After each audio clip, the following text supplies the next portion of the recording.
very good afternoon from live from Koli, and welcome to this year's Koli Forum from the misty hills of Koli, and welcome to all our online crowd and also the crowd here inside the auditorium. My name is Jussi Manninen, and I'm the chairman of the board for Koli Forum, and it's my pleasure to be giving you the opening words for this year's Koli Forum, with the theme Bioeconomy Markets as a System of Change. Before we move into the practicalities in the program, I'd like to acknowledge our sponsors, which can be seen here, Finnish Forest Foundation and PKO, who graciously have help us to make this event happen here today and tomorrow. A few housekeeping items to keep in mind, both for people here in the auditorium and also online. So when we have this session, please, we're using microphones for all comments, questions, discussions. Even if I can hear your voice from there, the people online cannot hear it. Hence, we are using microphones, so we'll just wait patiently for your turn, and you will be given a microphone. For online audiences, please use the chat box for questions and comments. You can write them as they come, and we'll go through them during the session. And then also, when you are on the online, please keep your microphones closed until you have something to ask.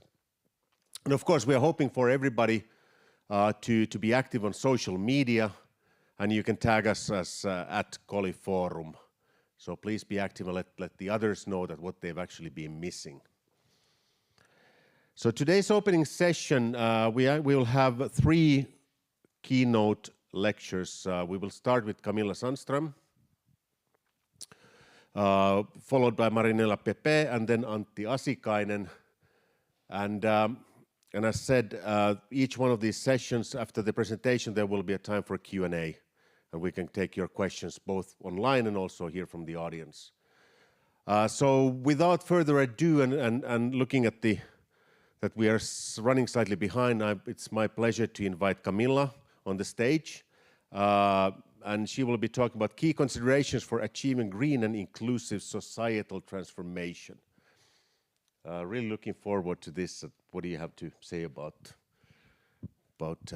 this topic? But please, the floor is yours.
So my research primarily focuses on governance of different kinds.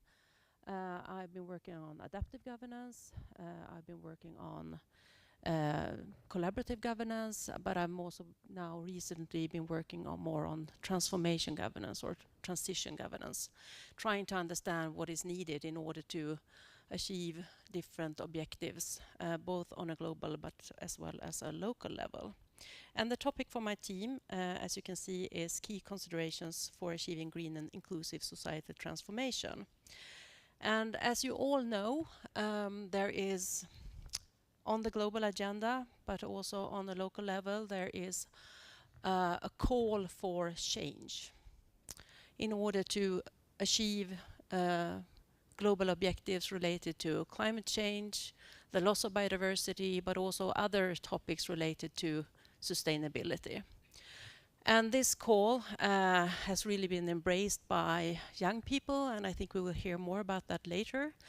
You know, the protests and also kids suing governments and so on, that governments do not meet the needs for future generations while not taking action when it comes to climate change. On the other hand,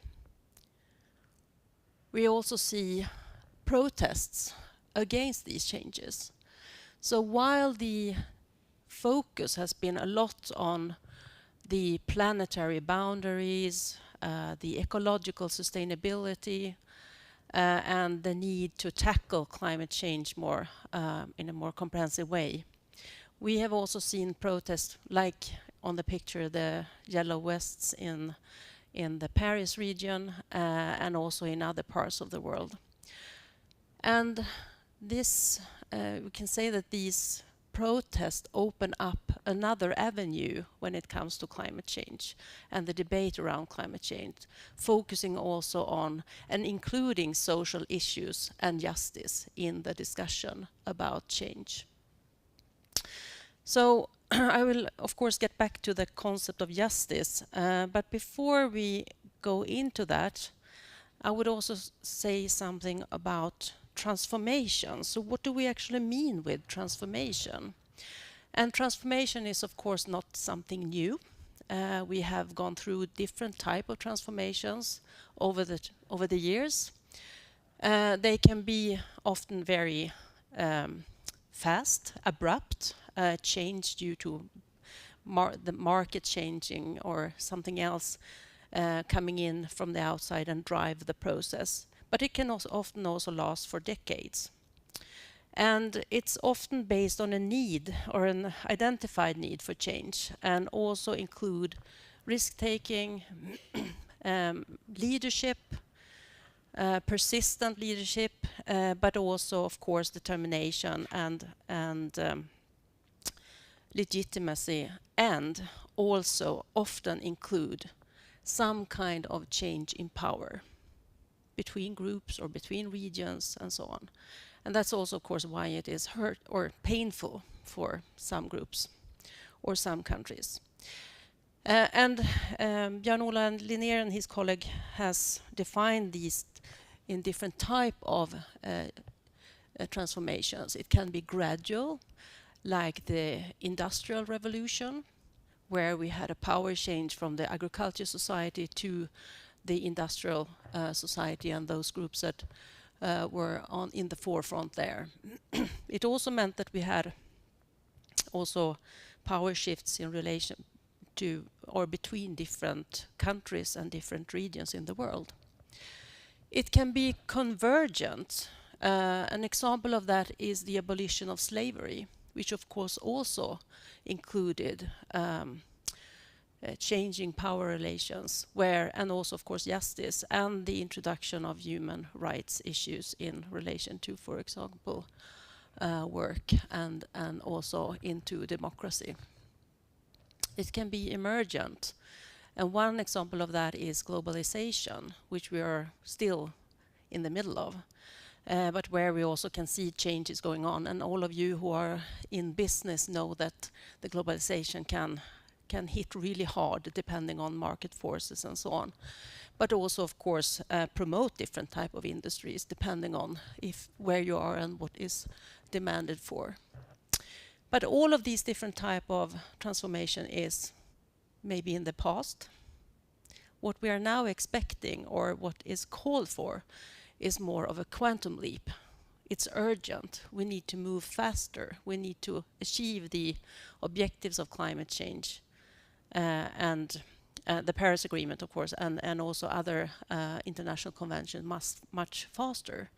And when we are here now, we don't really know what is actually required of us to achieve these objectives. So that's where my research are. So how can we understand what is needed, and also how can we avoid the pitfalls or the problems that follows from moving very fast and taking higher risks when it comes to the transformation. So also then moving over to the concept of just transformation, which is also now something that is included in almost all the international conventions, and also something that you can see both on the protesters' signs from the climate change perspective, those who want change, and those who don't want to change, those who actually want to make us aware that the transformation can also cause new inequalities.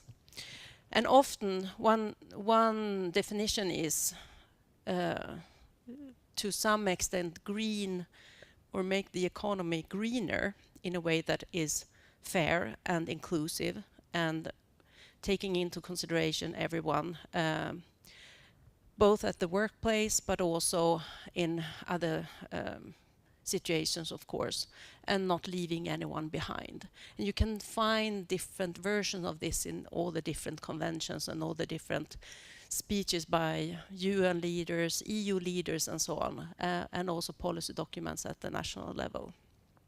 And often when we define justice, we often talk about it in three areas. When it comes to distribution, which is one thing that is often related to the economy, but it can also, of course, be a different type of power, but also recognition. And I will get back to all these different concepts later on. Another picture that can symbolize a little bit of this is the profoundness of this, is that we're not only looking into equality, so trying to make everything equal between, which we have worked with, a concept that we worked with for a very long time, or equity, where we are trying to customize the tools and so on in order for to be able to, in this, as in this picture, pick apples. But we're more looking into justice, which is a more profound and more systematic way of changing the society. At least if listening to the different world leaders when it comes to just transition. And one organization that we're all familiar with that has also this included in the policies is the European Union, which aims to, through the Green Deal, to achieve this type of transformation, focusing on all different type of aspects when it comes to, in particular, natural resources, but also climate change and so forth.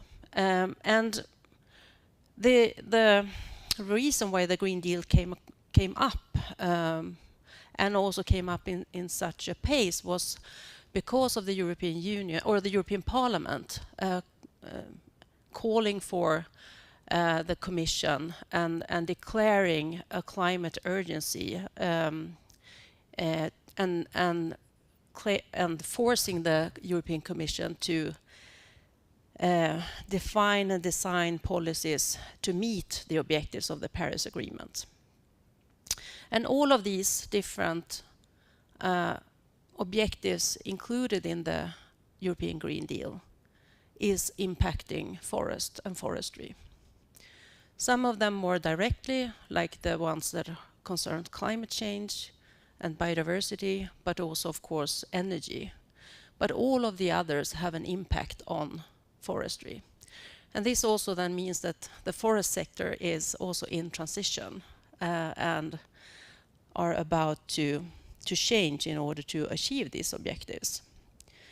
And if we look more in relation to the different DGs that are responsible for different policy areas in the European Union, we can see that there are a lot of aspects, and this picture is borrowed from the Forest Owners Association in Europe. Here we can see that we have a lot of regulations that concerns the environment. We have a lot of regulations that concerns the finance and, for example, the taxonomy. we have a lot of regulations that concerns the relationship with other regions in the world. And here comes a clicker, hopefully. Yes. Thank you. And we also have a number of course, climate-related, here it comes, climate-related policies like the LULUCF and the EU strategy for climate change and so forth, the climate law. The renewable energy directives, the materials directives, buildings, public procurement, and so on. And as you can see, of course, the goal is to achieve all these objectives, the Paris Agreement, the SDGs, and so forth. But the Green Deal also focus on this just transition mechanism. And the question that we have been asking is, of course, what does it actually include? And is it something that will have a profound effect, so forth? What we can see at this time is that it mainly focuses on those who actually have to, for example, or are in the risk of losing their jobs and so on, and that the countries that are or have the right to these just transition mechanisms implement it in very different ways. So it's rather unclear so far how it actually will be used, and also what kind of, or what the end goal is, so to say. It seems to be focused a lot on labor so far, and not in relation then maybe to other type of land uses that we also see in relation to all the other sectors here. But this also, of course, means that the policy and the, well, maybe we cannot say anymore that the EU doesn't have a forest policy, because that's something that we've heard for a long time. But looking into this, it looks like a policy, even though it is very fragmented at the moment. But a lot is happening on this, in this field. As I said, the justice mechanism is really a small part of this, but it has been discussed more profoundly in other areas and also on a global level. And what we are trying to do in our research is to try to understand what kind of impact does it have on different type of sectors, and can we identify risks that is related to the green transformation when it comes to these claims for justice in relation to the transformation. And we are now testing, and here is a call to you, or a question to you, that I will really be happy to also discuss further during these days. Whether these concepts are something that can be related to the green sector, because many of these risks has been identified in relation to the blue sector, so the marine sector, which is of course a little bit different from the green sector. But we are applying now this and trying to also compare these sectors to see whether there are similar risks that can be associated with the sector. And so what are these risks then? First of all, what we can see, and this is of course also relatable to a global level, but as I can see, there are also aspects that can be related to the Nordic sector, or forest sector. And one of these is displacement and land grabbing. And what we can see, for example, in relation to the RED plus, but also in relation to how we use land, is that there are people, indigenous people, but also local communities that are impacted by forest and forestry. And where there has been a lot of protests when it comes to land use. But also this, that we are actually using mechanisms such as RED Plus to make it possible to reduce climate emissions while at the same time then using land that previously maybe belonged to someone else or were used by someone else. We can also see aspects related to environmental justice when it comes to both waste and in particular when it comes to pollution from forest operations, like for example mercury coming from clear cuts and impacting water, but also the brownification of water resources due to a combination of climate change, but also potentially the forestry operations. We can also see impacts from on other type of ecosystem services due to environmental degradation, like wetlands, for example, which has been a huge discussion in Sweden lately, and also become a symbol for climate change protests. But also then the reduction of different type or access to different type of ecosystem services due to forest operations. And this can in turn then impact livelihood, both from small-scale forest owners, but also from indigenous people and local communities that are dependent on forest resources. And this is also something that has been debated a lot. I don't know if you have had a very good mushroom year in Finland, but this has at least been a discussion in Sweden where forestry and how forest and forestry impact mushrooms, which has been, I mean, it's becoming an increasingly big interest in mushroom and foraging, and also to be able to, of course, recreate in the forest, which is also something that we could see after COVID in particular. So the discussion about how we can use different type of forest resources and the loss of these resources, both in terms of food security and well-being. What has also been discussed is, of course, the inequality of distribution of economic benefits.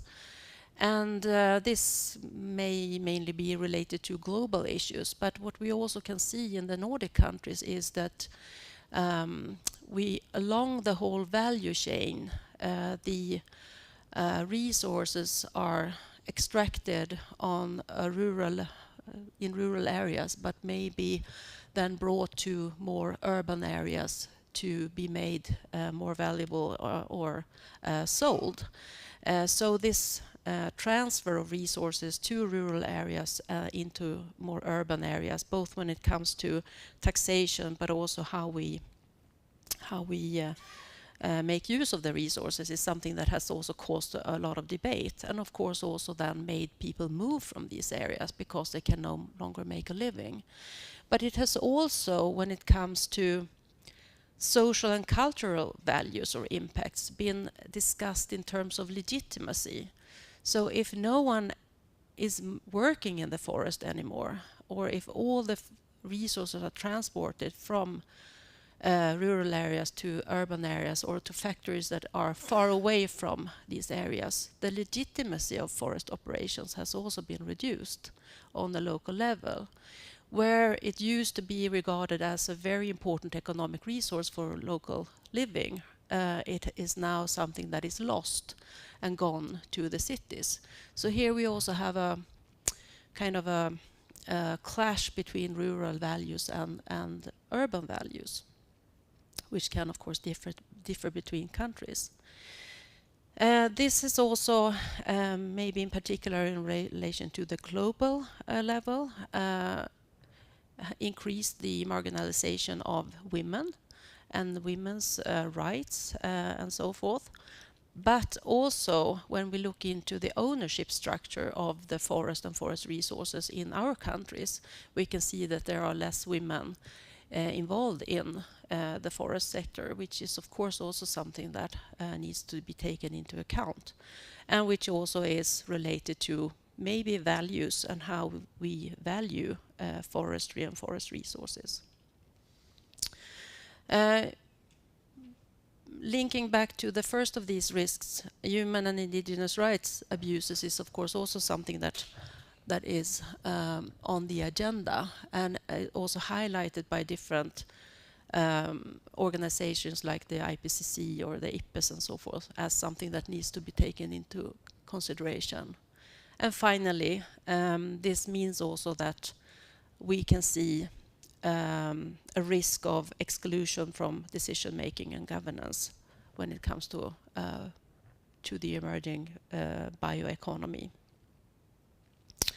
So a lot of risks, and maybe not all of them are relevant for a the Nordic sector, but I would be happy to discuss these further, and also to maybe if you could give me a hint of which one of these that you think are most important to dig deeper into. So what can be done then in order to handle these risks? According to the literature, there are, and Bennett and his colleagues, there are a number of issues that I think that you are all well aware of can be or need to be handled. Like, for example, the inclusion of tenure rights and land use rights when we use forests in different parts of the world.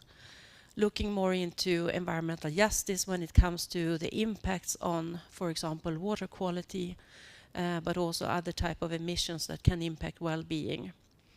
How different type of ecosystem services are taken into account when we do forest operations, or when we promote different type of forest policies. Livelihoods, as I said, but also which is then also related to food security and well-being, in particular in rural areas where the dependence on these resources are higher. When it comes to economic benefits, there's also part, as I said, related to legitimacy. So how can we legitimize different type of natural resource use when it mainly appears in one area, but the economic growth is happening in another area. And also, how can we take into consideration social and cultural impacts, the role that forests play for many people living in rural areas, for example, and also the how I read an interesting study lately on how Finnish forest owners looked upon each other depending on if they lived close to their forest or if they lived in the city, and how that also can make a difference in how we view forest and also the ownership of forestry, and what then is the outcome. Gender equity and indigenous rights, of course, but also focus more on collaborative governance. How can we actually include people in decision making and taking their concerns into consideration? And all this, of course, then ends up in these three concepts where we actually can take action to handle these risks, and also to make people included in the processes.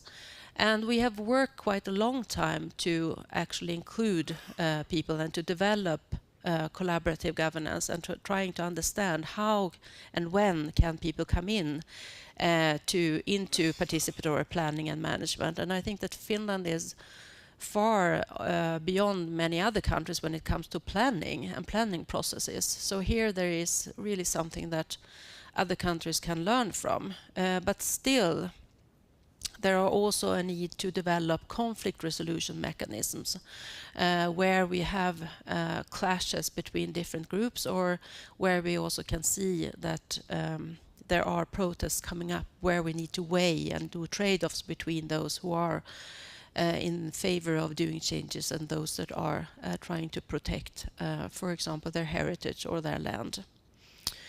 And to be able to do this, it is also, of course, important to focus on distributional justice.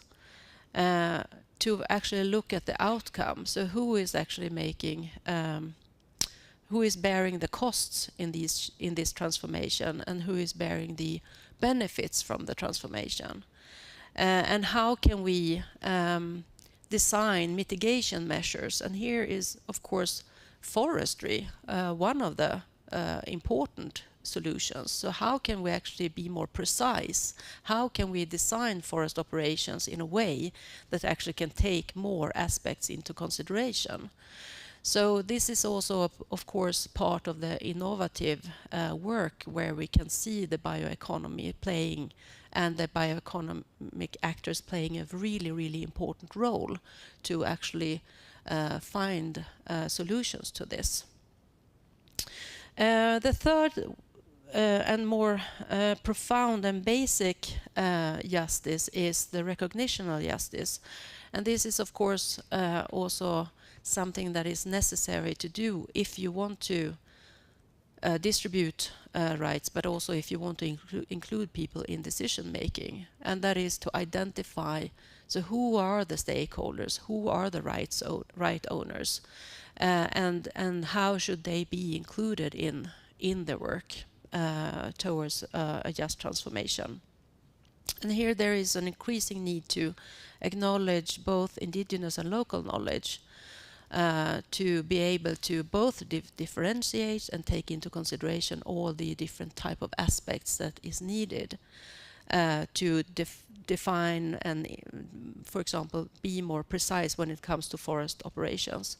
But also, of course, to acknowledge rights and tenure to land. And that also includes then local forest owners and how they can be part of this.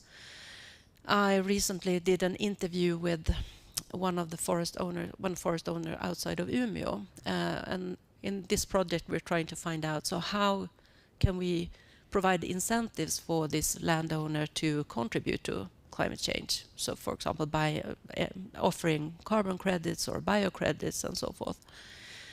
And he said that, yeah, of course, I'm interested, but then I'm not willing to do it if other people don't change. I don't want to finance traveling to Thailand once a year. That's not my task. So that's also something that needs to be included in this when we also define and design policy instruments. So what is it actually that, how can we incentivize people to change, and also both from the production part, but also from the consumption part, of course. So looking into the risks in this presentation, it's mainly focusing on the production and land ownership and tenure part, but that also, of course, need to be paired with those who actually are consuming. And I hope that we will learn more of this in the next presentation, when we also will look more into the future, where young people will be giving the word. Thank you very much.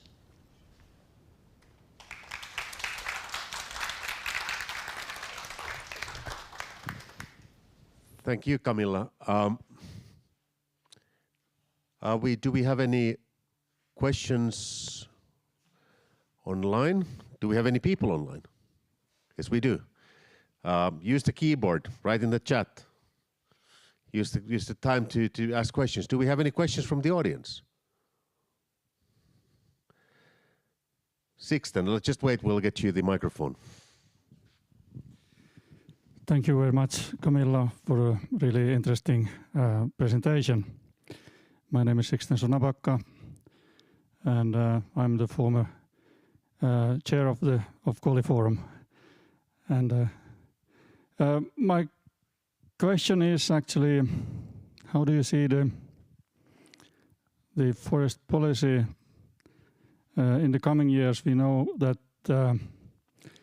we will have elections in EU next year, and I was listening to a member of the parliament, a Finnish member, this morning, and he said that when we now in this period had the Green Deal as the main key issue in the EU. Now we have really big other geopolitical issues falling down on us. And this may also have an impact on how the Green Deal will be positioned in the EU for the next period. How do you see about this question and the future of the Green Deal? Yeah, that's a very interesting question and a very hard one to answer as well. I think that there's a lot of these directives that has already been put into place, and there is also a lot of these objectives that has been there since 1970s.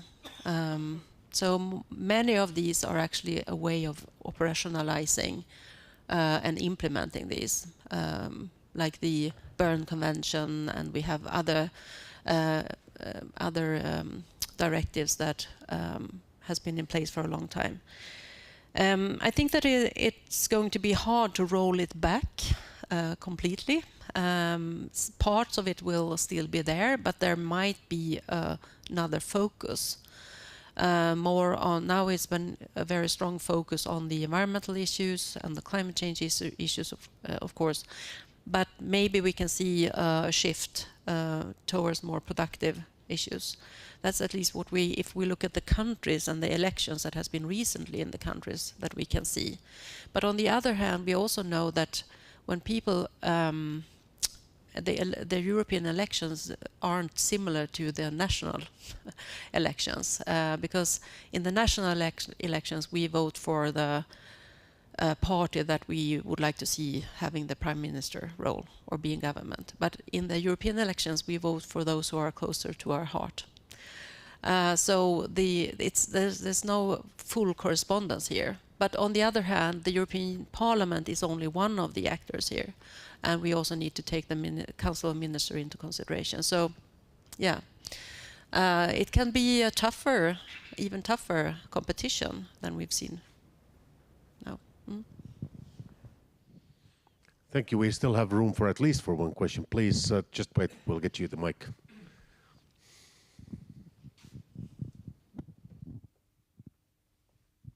Hello, thank you very much for the presentation. I'm Ignacio Martínez Delano. I work for the European Forest Institute.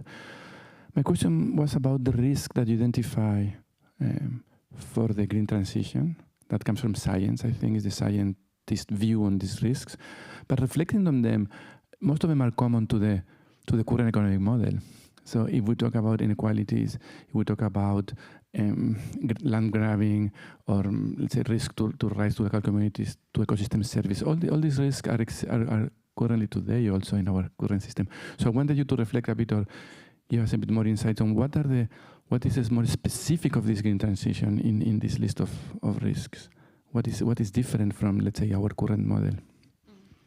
I had hoped that you would bring that to me and give me more insight to that. Now, what we're doing is that we are trying to look more into this, but of course this also relates to the political situation, and now when we see the geopolitical situation, I mean, we don't know what will happen in the Middle East, for example, now, and actually then having an impact on all the way from the oil prices to the value of stock markets and so on. So that will, of course, also have an impact. But I agree that there is a lot of things that we already know. The problem is maybe more related to that we are not really, that we don't have the capacity to actually implement this, because we have a very fragmented society between, or fragmented sectors. We have political myopia. We have a hard time looking into uncertainties, not knowing if we make a decision today, will it actually end up in the objectives that we are trying to achieve. We also have challenges when it comes to the risks for lock-ins. one of our discussions in Sweden, for example, is the wetlands. So what should we do with all the wetlands? We have so many ditches in our forests. So what should we do with them? Should we let them be, or should we maintain them, or should we just close them? The risk is that we move from one area, one lock-in with all the ditches, for example, and the impact that they have on water quality and other things, into a completely different lock-in effect if we don't know what to do. So there are also a lot of problems that are associated with the implementation of all these aspects. But also, of course, that we have a lot of objectives in, for example, the forest policy, that we should have production and protection and so forth. So these ambivalent goals are also something that actually are hindering or a barrier to implementation. So yeah, maybe not that new, but related still to problems of implementation.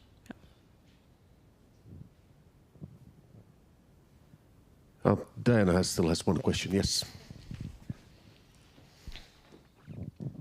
Thank you. Maybe last question. Diana Tuomasjukka. I'm the Secretary General of the Koli Forum and also from EFI, the head of the bioeconomy program. Thanks for your presentation, and you raised a lot of questions, which I'm really looking forward to also elaborate a bit further in this group. I have a question on which is twofold. The one is, do you have good examples? Because that was very much, more problems, but are there solutions? Do you have some things like a certain issue was tackled well? And the other one is, we talk about change, green transformation, and any change comes with a resistance. Where do you see the biggest hurdles to be crossed, and by whom? Or thanks. Thanks. Yeah, that was also a Nobel Prize question. Yeah, of course, this is something that we also are trying to look into. So where are the biggest hurdles? I think that maybe one thing that has been really interesting to follow lately is the market and the market actors, the banks, the insurance companies, and all these actors that have not at all been included in this area. And now they are coming in and really pushing policy and politics in front of them. And that is something that also needs to be looked more into. We are running a little bit of a similar day in Sweden, and I've never seen so many banks as last time there. And they were really interested in knowing, so how can we contribute, and what kind of instruments are there? And then commodification may, of course, also be associated with the risk. We're now looking into biocredits, so how can we actually, and we all have already sold biocredits in Sweden, one bank that was buying one, or buying biocredits. But that is also to actually define and develop new policy instruments, more innovative policy instruments. But also I think that one thing that I'm also currently working with, and I also heard that there were others working with this, is more precision forestry, to actually identify more solutions in relation to forestry, where we can work maybe more on the landscape scale, where we can work more with green corridors or blue corridors or other type of innovations. So I mean, this is really much an open arena for innovation as well. So the challenge is then to also then relate the innovations to the aspects, the cost-benefit analysis, the right holders and stakeholders and so on, and maybe include them already in the work. And that's also where these laboratories comes in, lighthouses and laboratories, where we actually can help the transition and help, for example, forest owners to also adapt to change. Maybe not an optimal answer, but Sure. I mean, this is a place to discuss. So, do you have a mic somewhere? So if you can just then we need to move on to the next one. But I mean, I'm glad to see some discussion around here. So. Thank you very much. Thank you. Thanks for a very interesting and very, very important presentation. I think that aspects are missing often. But my question relates to slightly different context. So you talked more about EU policies and some issues in Nordic countries, so in the bubble, so to say, in EU, European bubble. But what do you think about external challenges that many countries face in forest management or forestry and bioeconomy development in general, like Brazil or Indonesia, many others who supply wood to Europe? And do you see in the context of EU regulations and all that mechanisms in place or planned or being introduced, something that would allow other countries to sort of take into account those issues or being more serious about incorporating social aspects in their forest activities, maybe through some requirements on importers of wood products or wood to Europe, or any other instruments that might appear? Yeah. How you see that external world and EU linkages? Yeah, I think that is a very important part, and what we often call telecoupling. So how dependent are we on other countries, and how dependent are those countries on our import, and what kind of relationship should be established there? I mean, many of these land grabbing scenarios, for example, are already there. We have all these eucalyptus plantages or oil palm plantages and so on that really have a heavy impact on social rights and justice in these areas and the indigenous people, but also biodiversity. So, I mean, making us aware of this is something that is really important. And one of the regulations that EU are developing is that one. So we should not have an impact on other countries. I don't know where it is, if it has been adopted yet, but it is in the developing phase at least, to really make sure that we are not making a too much impact on other countries. So yeah, and sometimes I think it is, I mean, sometimes it's almost easier to work in other countries because their governments are many governments are quite weak.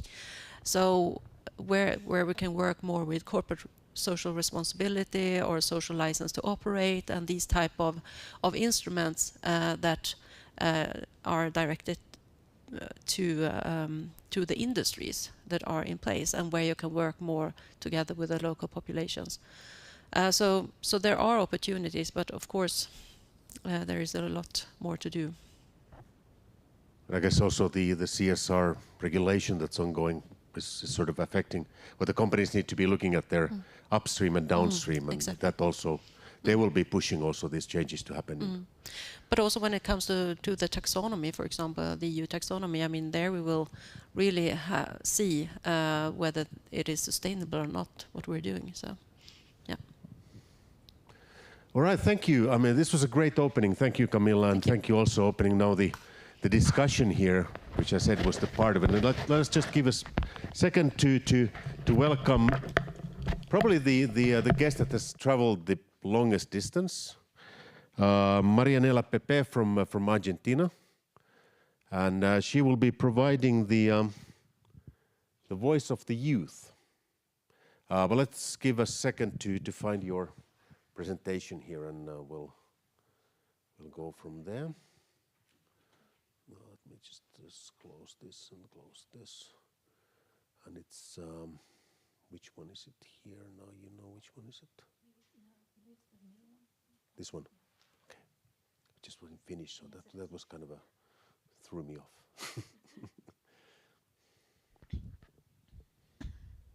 Okay, please. Well, my name is Marianela. I'm 21 years old, and yeah, I'm from Argentina. I'm from the very south of Argentina, actually. I'm from Junín de los Andes, and it has Andes in the name, so yeah, I'm from the Andes Mountains, basically. I I do many things. So, but the main focus here, I'm going to present myself as a chemical engineer student at Universidad Nacional del Comahue in Neuquén. And I'm also a youth leadership council member at Earth Eco International. And I'm going to explain that further. I'm going to talk about what do young people expect from future work life and society. And well, we have a lot of pictures here. We have Shakira right over there. A couple years ago, probably a lot of years ago, if you see that computer is probably as old as me, or a little bit less. Then we have a mate, which is a national beverage from Argentina, produced in the northern part of the country, but widely used in the entire country as well. And there we have the Youth Leadership Council at Washington, D.C. This photo is from last year. It was a wonderful experience. We had various discussions, various meetings, and we also got the chance to tourist a lot with bikes. That's why we are posing there. For some context, as I was born in the Argentinian Patagonia, land of world football champions, the Pope, the Netherlands Queen, we have many people. Maradona, Messi, we have a lot. Argentina is a huge country. It extends from the very south to almost the north, like almost, it's not the equator, but it's very near the equator. So that has millions of different landscapes. We can see Bariloche over here, the Chimehuín River in Junín. We can also see cactuses. So we have like deserts, we have forests, we have all sorts of landscapes you can imagine. There are in Argentina. And we also have seas. But it's pretty far away. We might say that it has everything both good and bad. And particularly the Patagonia is one of the coldest places in the country. It's surrounded by both the Argentinian Sea and the mountains. So for centuries, most people that lived in these areas were ancient tribes. Nowadays, it's a mixture of Native Americans, Creole, Chilean, and European descendants, like my family. So I tried to, for the really context, I live here. I couldn't find a map where I could put both Koli and Junín in the same spot, because it was like so much, so great, such a long distance, isn't it? But yeah, I do live pretty far away. And I grew up there in the freshest summers and the hardest winters of all the country, between lakes, rivers, native wildlife, enjoying and taking care of what was around me, just like natives did for centuries before my family moved there. And whenever I think my life as a professional, I start thinking about how it's going to look like around me. I normally use Instagram as my main social media, so I'm always thinking like, is it going to be Instagram my main social media for sharing what I do every day in the future? Because I used to use Facebook a couple of years ago, or Snapchat, and I don't no longer use either Snapchat or Facebook, but I still have my accounts there. What is it going to look like for the people that I follow every day on Instagram? And as you may have seen, I'm an extremely extroverted and social individual, and I've taken part in congresses, trips, presentations, ceremonies, international and national programs, etc. So this not only means that I make friends very easily, but I also keep in contact with them. And when I was asked about being a keynote speaker and talking about what youth expect from work life, I had the tremendous idea to ask as many people as I could that I've met through all these environmental programs, youth programs, university, school, and basically life. And as my inner scientist is still alive, I decided to analyze their opinions as well. So I'm going to show you a couple of testimonies. I'm not going to show you them all because there were a lot of answers. But I'm also going to project the faces of the people that answered me. As I'm from Argentina, most of the people live there, and considering the actual economic situation, the majority was worried about the country's economy in both the near and far future, as well as their own safety in the jobs they wanted to take part in.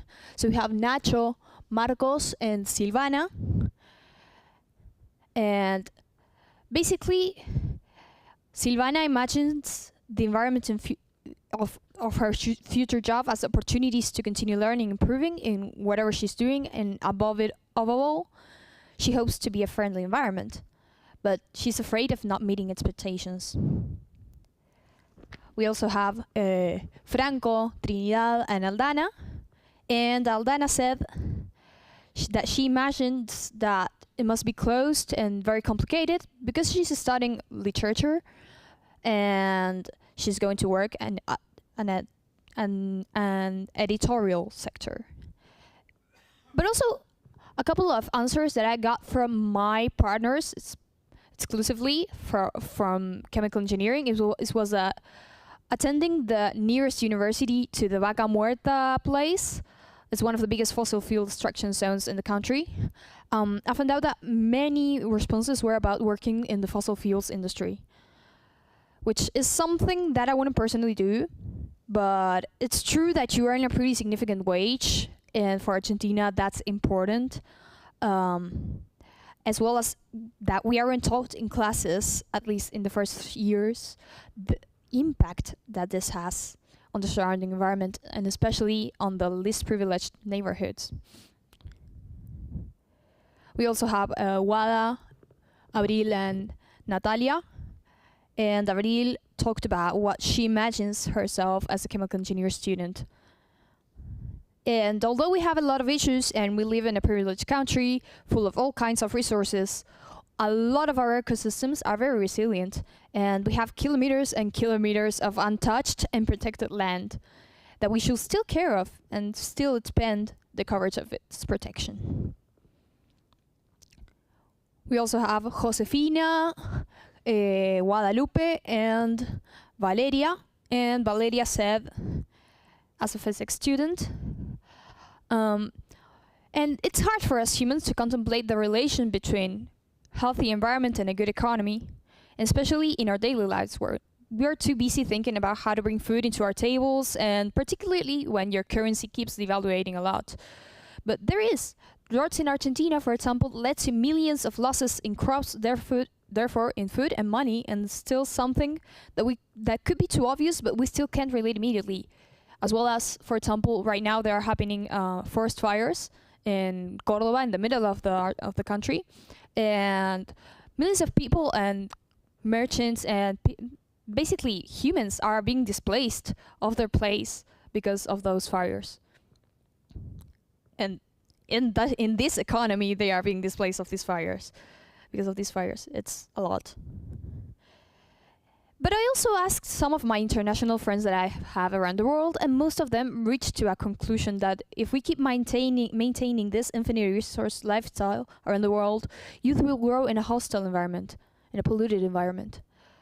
One of the girls I was speaking to, she is 16, told me that she hasn't graduated yet, but had considered changing her dream career because of the world is going to need this more professionals in the health sector to cure people from pollution-caused diseases. This was mind-blowing. I had never expected an answer like this, and less coming from such a young girl. Others were hopeful that the policies made to this date are going to somehow revert climate change consequences, but even if some of their countries implement them, it's not the same for every single country, and as most of the international policies regarding environmental issues are not regulated, some countries will keep maintaining the previously mentioned lifestyle, harming more and more our beautiful planet. To be able to speak about a topic, we need to know about what's going on. And for that, it's important that we educate children, but we also must transmit the message to those humans who are out of the educational system. And therefore, the most effective way is communication through media, news, and social media. So, my conclusions is that global changes are collective. We know that. And for those changes to work in each society, we must listen to each individual's voices, elevate them, make decisions that include those opinions, and work as best as possible for our communities. And it also helps achieving equality and being environmentally just to everyone, regardless of income, race, religion, etc. The hardest part of searching for solutions is obviously implementing them. And I know that it may be hard, but teaching people to have this critical thinking will help decide if that solution found is going to work or not, and trust the process. It may be worth it. Thank you.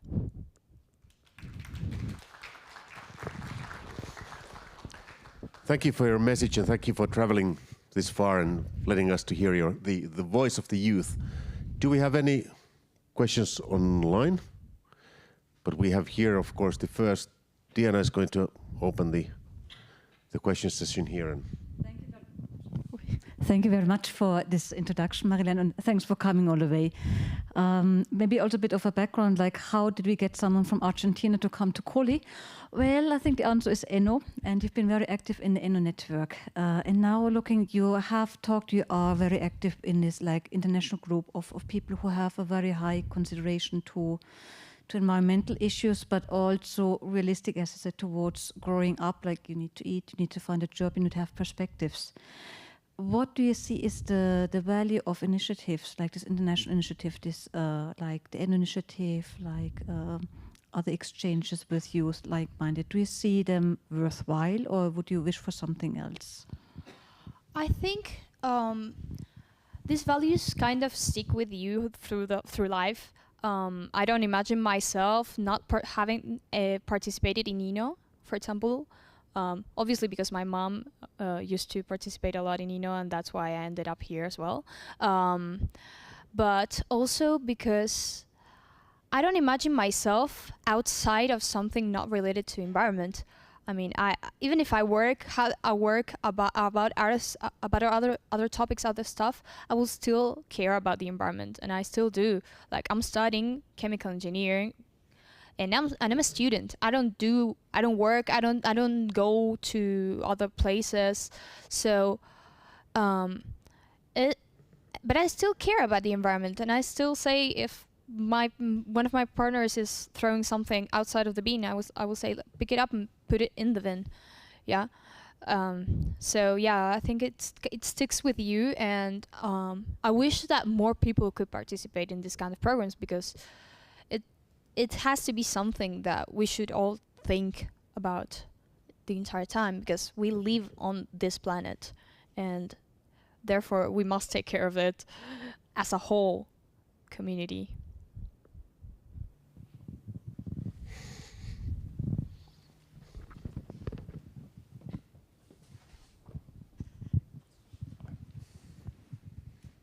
Thank you very much. I'm Clara Martinez. I'm working for ECBF, investment fund. I'm from Colombia, so I'm very glad to have you here. My question is related to your frustrations. Maybe it's a little bit controversial, but it's also good to bring it to the table. What frustrates you from the status quo right now regarding environmental issues? And what will be the one or two things that you think that people right now in certain positions needs to do? I mean, we cannot wait until people like you with those values and this very strong commitment to the environment pass like 10 years, and then you can execute something, right? So what is these two things that you think we need to do right now to prepare the path for the future that you desire? I don't know if you know, but in Argentina we are in elections year for president, and these elections are in 2 weeks. So it's a pain to talk about anything related to political, because everything ends up in economy, because we have economic issues. And when we talk about environment, we don't normally relate that with economic issues. So something I was very frustrated is that I was asking my partners, I was asking my friends, and they were all like, I don't know if I'm going to reach the end of the month as a student, and you're talking to me about environment. It has nothing to do. And I was like, it does. It really does. And I started explaining, but sometimes we don't relate that, and that frustrated me a lot. But we also asked ourselves, and we discussed that informally, that it is not only hard to imagine, but also it's hard to bring into the table in a political way. This last week we have the presidential debate with all the candidates, and it was the first time that they talked about environment, and they didn't talk anything about environment. They spoke like 2 words and then just continued to proceed to the other topic, which is frustrating as well, because I'm in 2nd year of chemical engineering / 3rd. I'm doing one subject from 3rd year. So I can't wait till I finish my degree to do something. It's frustrating. And yeah, it is something that we should keep working on, and we should insist, and that we should bring to the table with decision makers as well.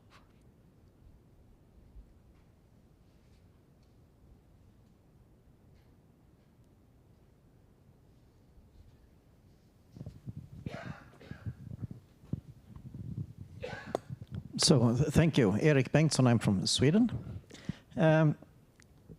When you are working on this and thinking of this, can you already now see that you will define your future life in how you buy things and live your life and do your choices compared to the generation before you?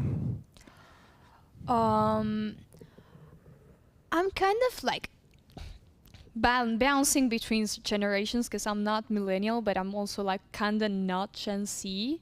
So I feel that I do still have like some things that I say, this is like too old for me to be doing, and for me to be saying, oh, I should buy this and this and this and this.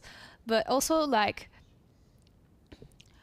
I'm not much of a consumer of things, because I used to live in a town, so we didn't have many shops.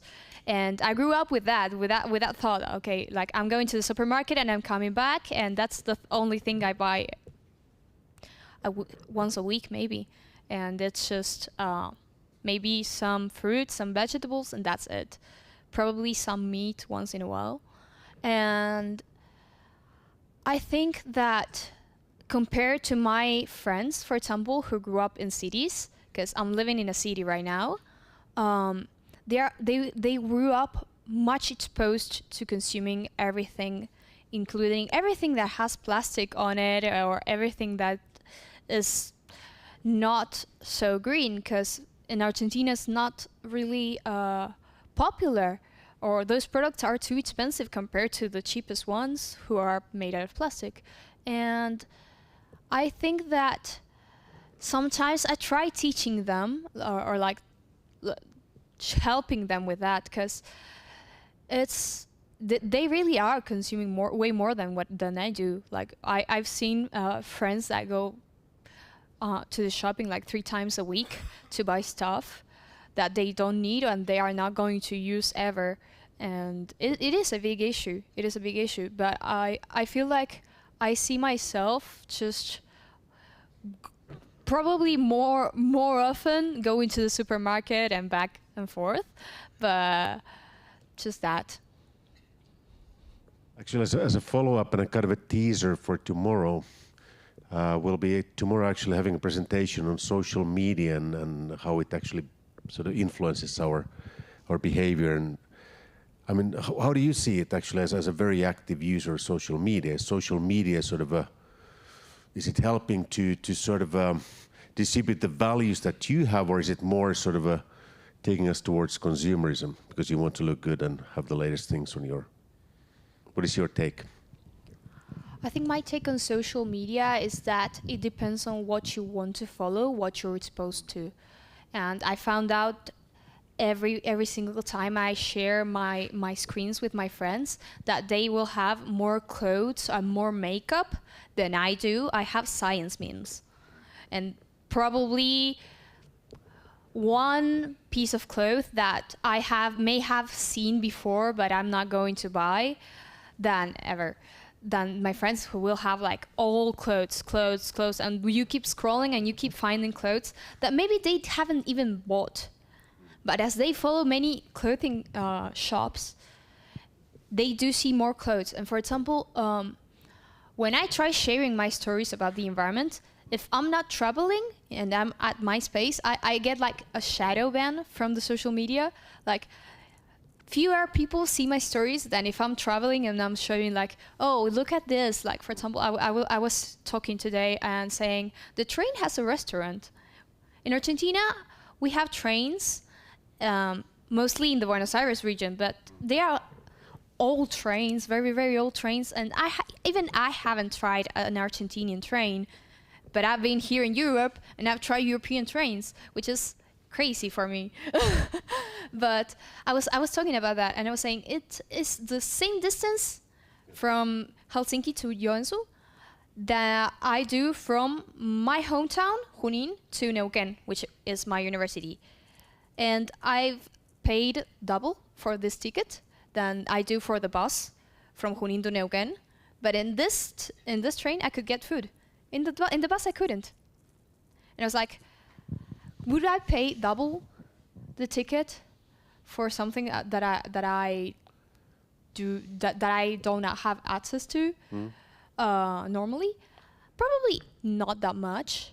But also, like, I was talking about that, and I was getting like probably more views than what I should do if I posted something at 4 a.m. in Argentina, which was the time where I posted that story. So I was so confused, so confused. But let's hope it has some positive effect on people. You know, trains are actually cool, public transportation is cool, and getting it. But thank you very much, and you're here also tomorrow, right? Yeah. Good.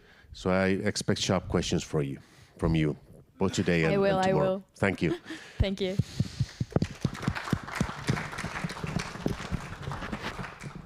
And now it's time for our last but not the least of our keynote speakers. We have Antti Asikainen talking about forests in the bioeconomy.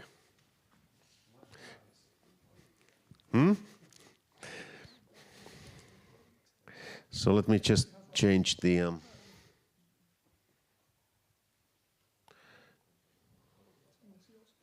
presentation here. Hyvä. Se on varmaan juuri tuo, missä on vihreitä paljon.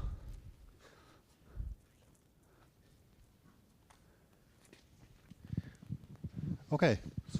Thanks, Jussi, and hello, everybody. It was really nice to see the former presentation of Marianela from Patagonia.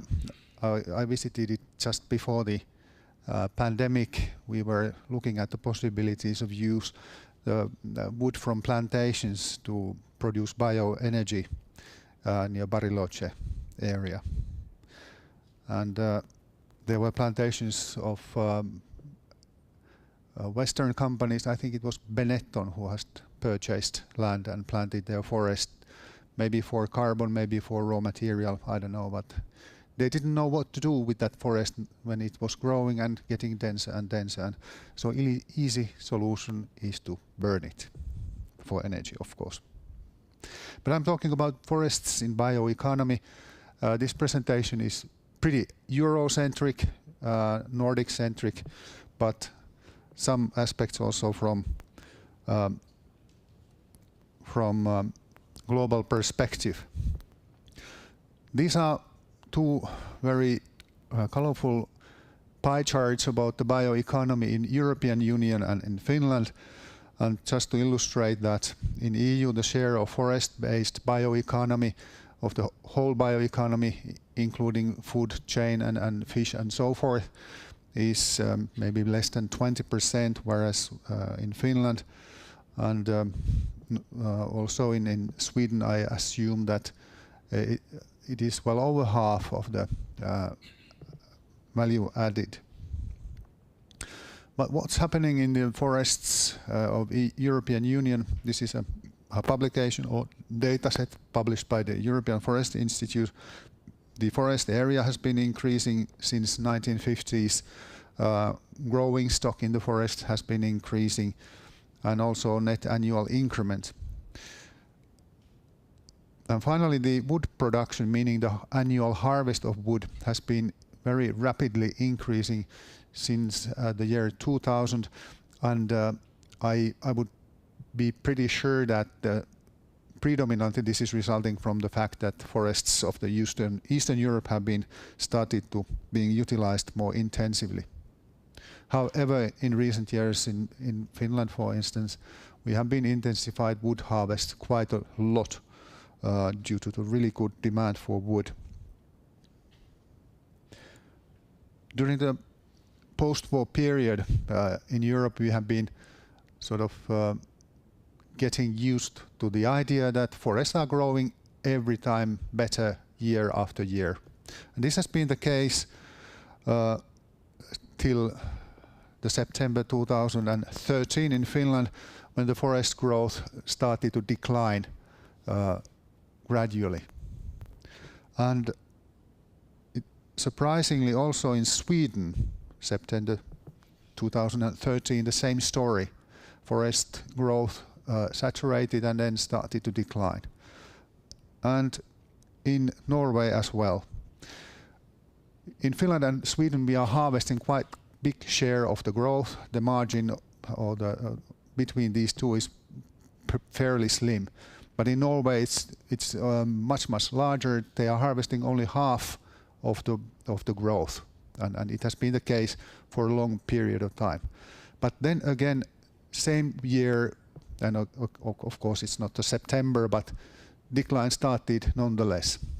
So there has to be something else than intensity of harvesting wood from our forest. And there are a number of reasons. One of those that seems to be common for all of these countries and also for the European Union is the fact that our forests are aging.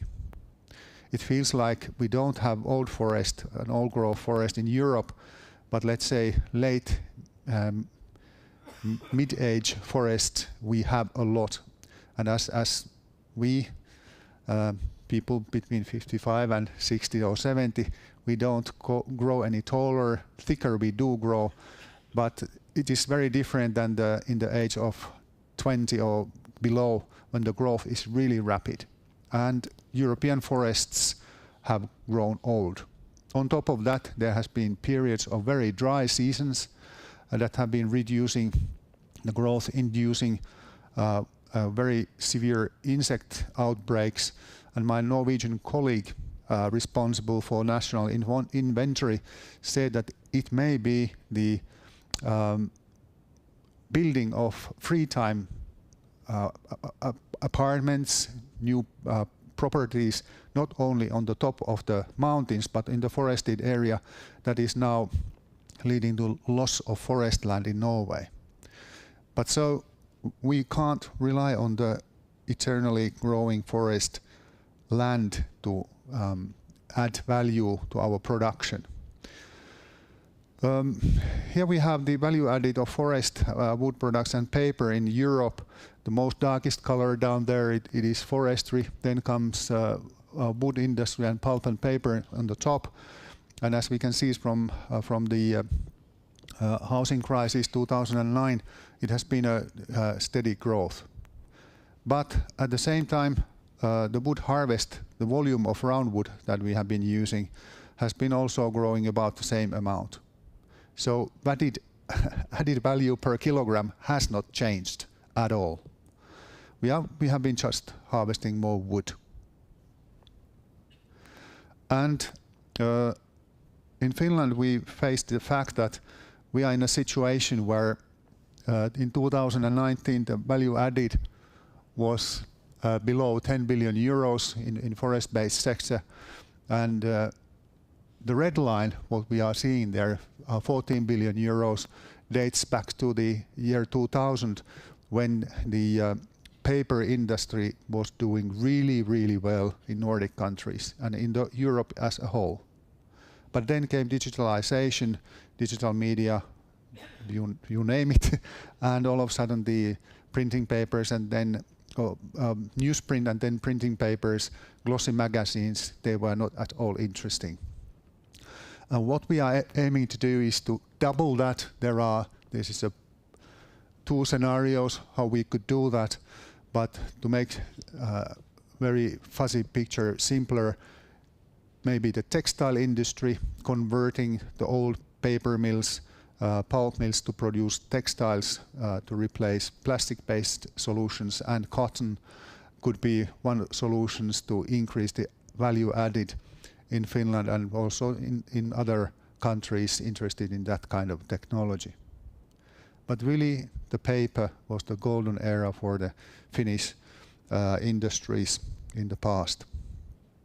So textile value chain where we can move from the fibers or just pulp that we are exporting to China, and largely Europe is doing that also. We could produce textiles from wood that are much more environmentally friendly than cotton fields or than the plastics. And actually I would bet that everyone in this very lecture hall is wearing plastic or oil today. It could be wood though. In wood-based construction that we have been advocating a lot, we could double the value added simply by building more wooden houses. The trend in Europe and especially in Finland has been the opposite.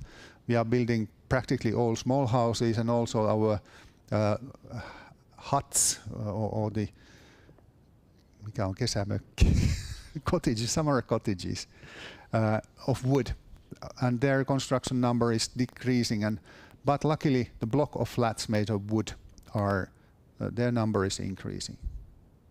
And in Joensuu we have the highest block of flats building made of wood. It used to be the highest in Nordic countries. There is bigger one in Norway, but they have concrete on the top floors to prevent its swaying, whereas this one is true wood building.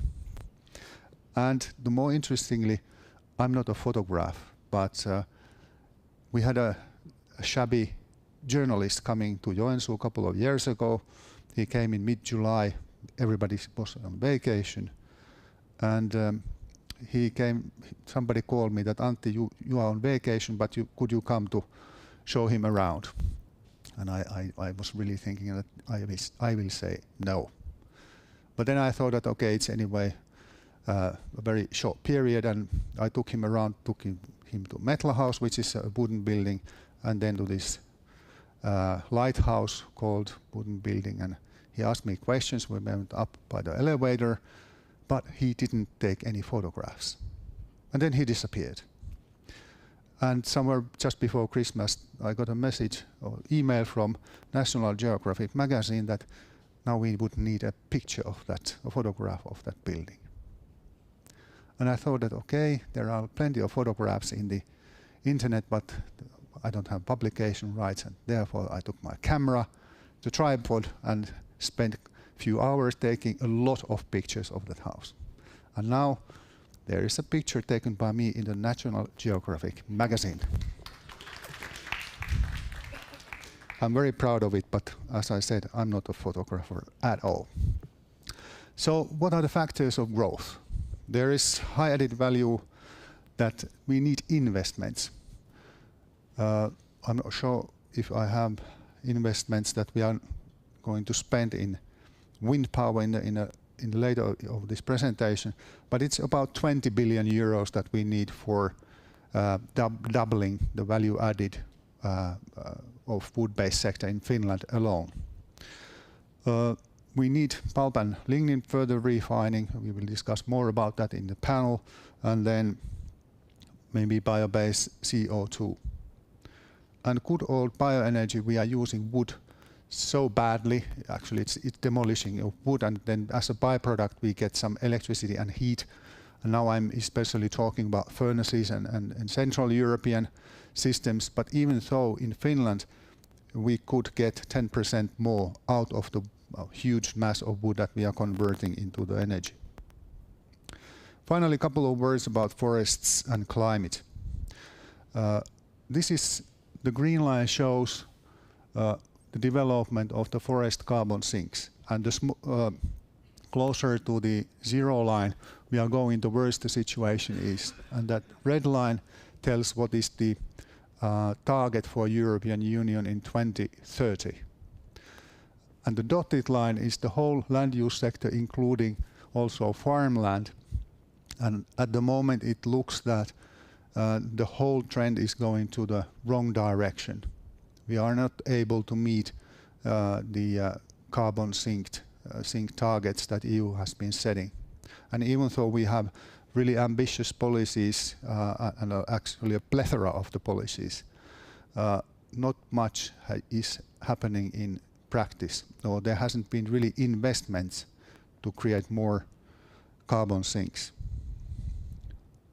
And finally, what is happening in Finland? The investments in green economy or green transition in Finland, they are wind dominated. In 2009, the former CEO and president of Nokia company, Jorma Ollila, was speaking here.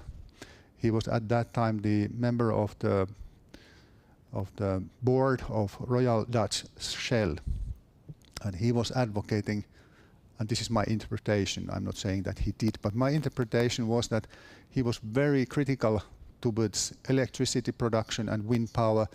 He took many examples how much we have to dig ore to get copper, power lines, all these materials for the windmills. But where we are now, 14 years later, this is really huge investment is taking place now. And what is 50 billion euros for offshore and 50 billion euros for onshore windmills? How big a number is it? We invest about 1 billion euros or 2 billion euros in forest-based sector in Finland annually. And this is altogether 100 billion euros in pipeline. And our biggest energy investment by far is the most expensive nuclear power plant in the world. And the cost of that was less than 6 billion euros. So this is almost 20 times larger energy investment that is now taking place and is in pipeline. And that will influence the forest and land-based sector tremendously in the coming years. And these green dots are the bioeconomy-based investments. So this is the scale at the moment. Finally, bioeconomy really shapes our forests. Our whole forestry, breeding and silviculture, not only in Nordic countries, but in whole Europe, has been aiming at production of high-quality timber for wood construction. And why it is good thing, it goes and produces big trees, and everybody loves big trees. Markku Pölönen, he was speaking in one seminar years ago, and he talked about big trees. And he said he's a director of movies known here in Eastern Finland very well. And he said that we should respect trees. Trees are bigger than we are. They are living much longer than we humans are living. And if a wood gets warped, it has a fair reason to do that. Thank you for your attention.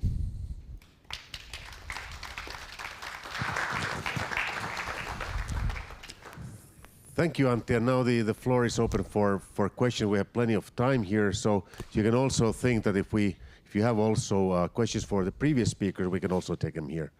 But let's start with Antti. There must be a line of questions waiting for you. Let's start from Monica. Camilla. Thank please. you. Thank you for a very interesting presentation. Could you please go back one? As it says here, traditional requirements of wood construction define the objectives of silviculture. But what you are talking about is also the development into chemicals, into clothes, and so forth. So how does the link look like between the producer, the forest owner, and the consumer? Because if the focus is on timber production and the love of big trees, is that really necessary for doing textile fibers? Because one thing that we are also looking into in our research is, of course, how can the forest owners make money of the forest without having to cut it, like, for example, in carbon credits and so forth, which would meet completely different objectives. So, in general, my question is maybe more: so how can we diversify in order to make the landowner or the forest owners more, or make the forest more profitable, while at the same time achieving more objectives? Thank you. Very good question. As you noticed, I'm living here in a very material world in my presentation and looking at wood fibers and sawn timber. But really the amenity values are extremely important, and also other values. And in the panel discussion, Riikka will present something more about it.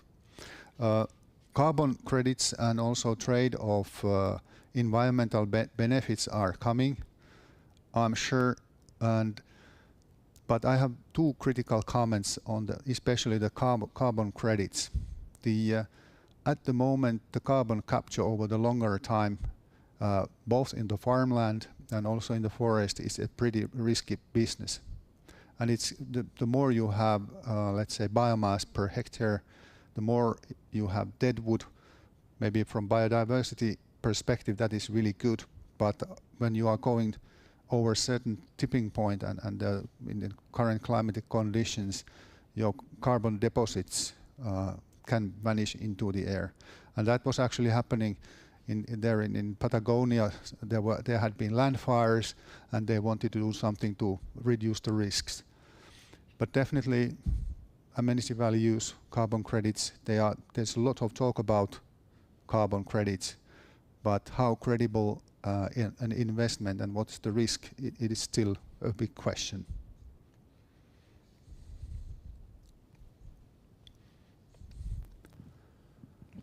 Thank you, Antti. I want to talk about the other side of the coin. You talked a lot about the forest, about what you could do with the timber from the textiles to the construction wood and so on. But you also talked that the forests are not endless resources of timber, like the increment and the harvesting levels are getting closer together. So, but at the same time, there's a lot of new products upcoming that do not necessarily need, well, big trees, as we heard, like if you talk about chemicals, if you talk about food additives, about pharmaceuticals, about textiles. So that would open the question like, well, we have a lot of timber in use that at some point could be reused, sort of the circularity, the further feed in. Do you see any advanced movements in the different industries to not only consider the virgin materials, and I include the side streams in that, but also like pre-used materials, and what would need to change to include a bit more? Well, first, we are burning about 50% of the wood that we are producing in this country. And it's pretty much the same in many other industrialized countries, I believe also in Sweden. And byproducts are largely used for the energy production. I'm sure that this is going to be changing once we have more electricity in the system coming from windmills and so forth, and we can use that for much more value-added products. But personally, in Nordic countries, I like big trees because from them you can do anything. You can get fibers for pulp and paper, textiles, you can get pharmaceuticals, energy, sawn timber, furniture, whatever. The smaller the tree, more expensive it is to harvest, and you have to regenerate. But I have to say, of course, eucalypt plantations, they are tremendously efficient in producing what they are supposed to produce. long answer to your question that probably wasn't answer to your question. But a comment.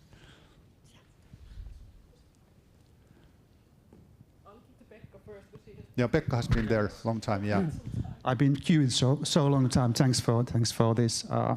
Thank you, Antti. Interesting presentation. My name is Pekka Leskinen. I come from Finnish Environment Institute. You mentioned the importance to increase the value added of Finnish forest sector, and I fully agree that is one of the critical, important questions. What would be your kind of estimate that what would be the year when we could achieve the level in the value added when we go back to the good old days in the paper industry? That what would be the we must be retired already at that time, or what is your estimate? Yeah, well, we made this study in our institute, and we were thinking that pretty much industries are going to be laughing at us. We said I would reverse your question in another way. We need 20 billion investments in production systems and still product development. And the market is there basically. So it could absorb, and still we would be a very small producer in a global textile market. If we are not doing those investments, it's not gonna happen ever. But definitely we are going to be retired before it happens in the most positive and optimistic scenario. Let's put it in that way. Yeah, thank you for an interesting presentation. This of the value on the trees. I don't own much land, but a little bit I do. And my grandfather used to chop firewood. They said 8 cubic meters per day. I can't reach that, but still, when I look this 500-liter big birch tree growing in my forest, if I look at the value, I get it from it. Guess what? The highest value is that I take my Swedish Husqvarna chainsaw and a good axe and split it into firewood and sell it next winter. So I get way more than any industrial product would give me. Of course, it takes a little bit of work for me to split it, but not so much because it's a big tree and it's splitting easy. So that's where we are in terms of value creation today. Yeah, actually that's a fact, and the wood energy consumption in the EU is tremendously increasing due to that global crisis, and also in Finland. And electricity is a commodity that is a necessity, whereas the pulps and paper and nice clothes, well, we need to some extent we do need them, but not as much as heat in these conditions. Okay.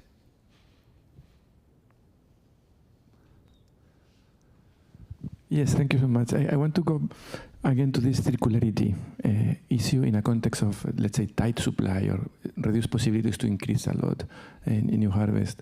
And just to reflect that I'm sure you're aware that the Italian panel industry is fully based on recycled wood, post-consumer pallets. And this started when regulation, I think 2012, something there was Italian regulation forbidding to put any biomass with high energy content into the dump sites. So they have a very good collection system, and now they have a full sector exporting hundreds of millions in panel industry. And we see that in Nordic countries, in Finland, you have very good recovery systems. But as you say, not the side streams, but also post-consumer good, every goes for energy, but also the lignins or the hemicellulose in paper mills go for energy. As you mentioned, 50% of the wood goes for energy. Now we have a new regulation in the EU that you will need to blend more biofuels into fuels, creating more demand for biofuels that will also probably imply more wood use for energy. So we are in this lock-in system of burning a lot of the resource, and to face this challenge of higher added value, how could we liberate those resources in practice for material uses? See, are we in a trap? Can we get out of these traps, and what will be needed? So in this case, just like in waste management, I believe in regulatory power. It can change a lot, just like you described.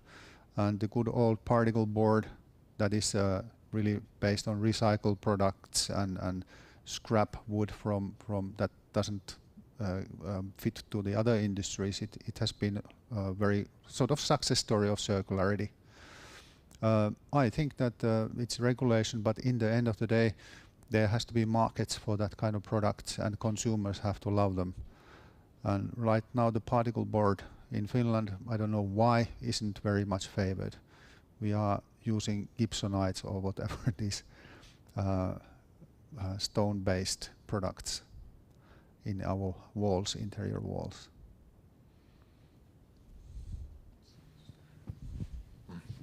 Thank you. Very, very interesting presentation. You showed the slide about emissions and removals of EU land use and forestry sector, right? Yeah, and yeah, my question is, my question is, do you see any opportunities for the EU to increase net removals in LULUCF sector to be in compliance with Paris Agreement, and whether there are ways to engage private money, private capital into fulfilling this task? For instance, the European Commission's consideration of a concept, maybe already a regulation on removal credits system in the EU. Quickest way is to really push the brake of wood harvesting, but the cost of that would be, alone in Finland, if we would try to get that reference level of carbon sink that we have, would mean that we should close about 25% of our forest industries for coming years, and the cost of that is tremendous.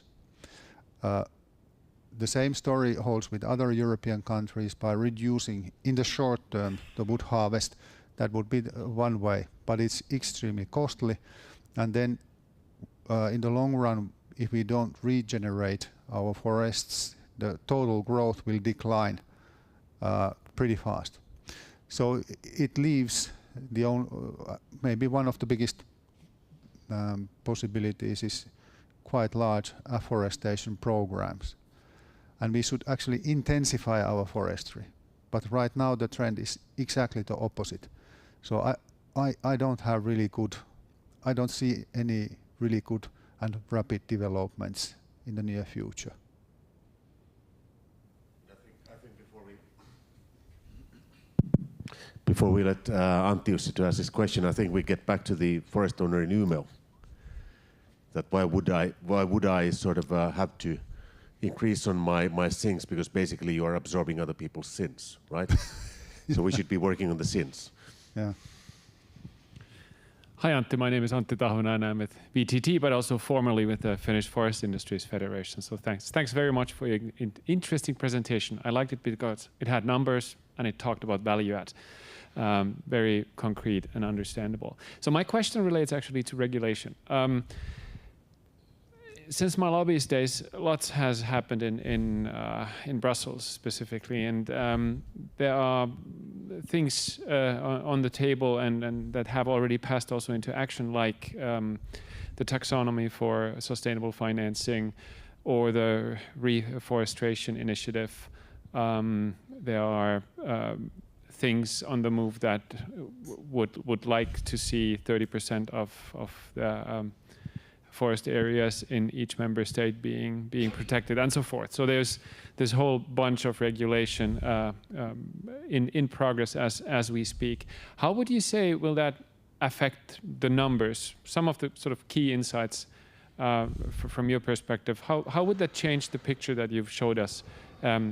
And I guess my second and follow-up question is, although it might be leading in nature, what do you think? Will this regulation that has all the good in its mind turn against itself, perhaps, because of incentive structures like the ones we just talked about? Will it be away, in fact, from that higher value add production of new material technologies, and will it speed it up, which is its original intention? Very good question. Actually, I was about to ask that after Camilla's presentation, the same question. But I'm now a little bit rounding the edges, and I'm a little bit provocative. But I would say that this regulation, if I'm looking at what the developments have been in the forest sector, for instance, in the carbon sinks, in the land-based sector, whatever the good will or mikä se olikaan hyvä tahto, good aims have been, the result has been exactly the opposite. And that is partially resulting from the fact that maybe the regulation designers haven't understand the true dynamics of forest ecosystem and aging of the forests, for instance. So we just assume that everything that has been happening in the past will be happening for good in the European forests.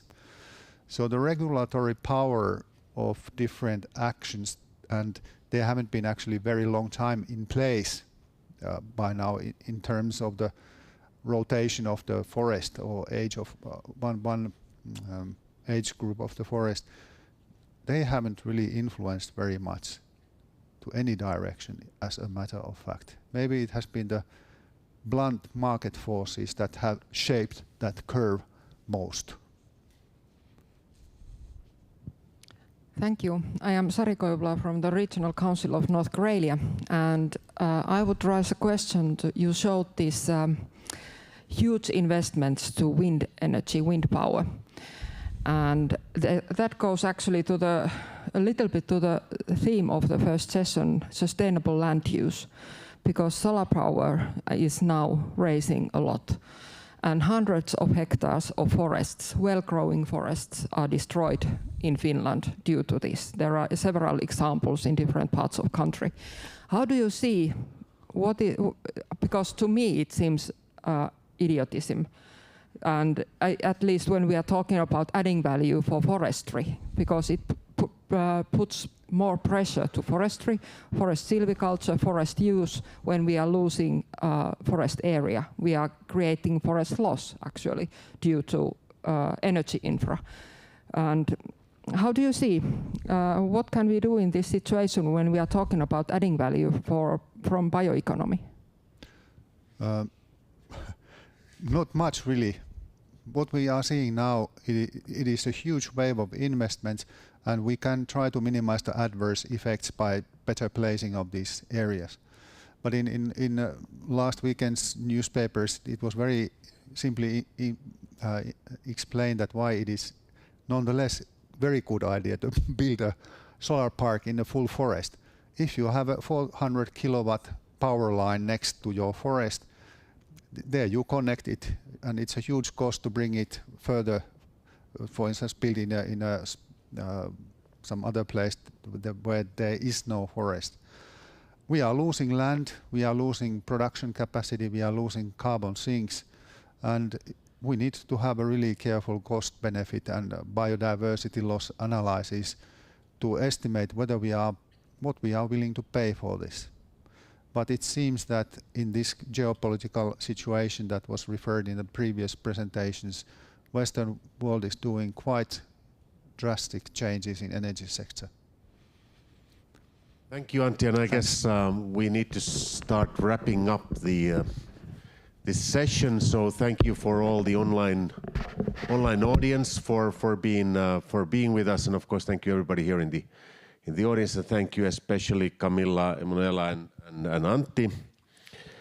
And I guess if I had to do, I mean, this is always time to do a synopsis, and I'm not sure if I can be able to do a synopsis, but let's say that there are a lot of different sort of forces that are pulling in the different directions, and I think we just got a glimpse of those forces. We're trying to, on the other hand, look at the economic benefit. We are looking at the rights of people. We are looking at the social aspects. We are looking at the ecological aspects. So let the discussion and let the research continue, because I think we're just scratching the surface here. But with these words, we will have. We need to say bye-bye to the online audience, and with the audience here, we will have a coffee break, which gives a possibility to get to know one and each other better. And we'll be back at 4:15 or 16:15, as we say here. And then we will have a riveting panel discussion, which is led by Antti.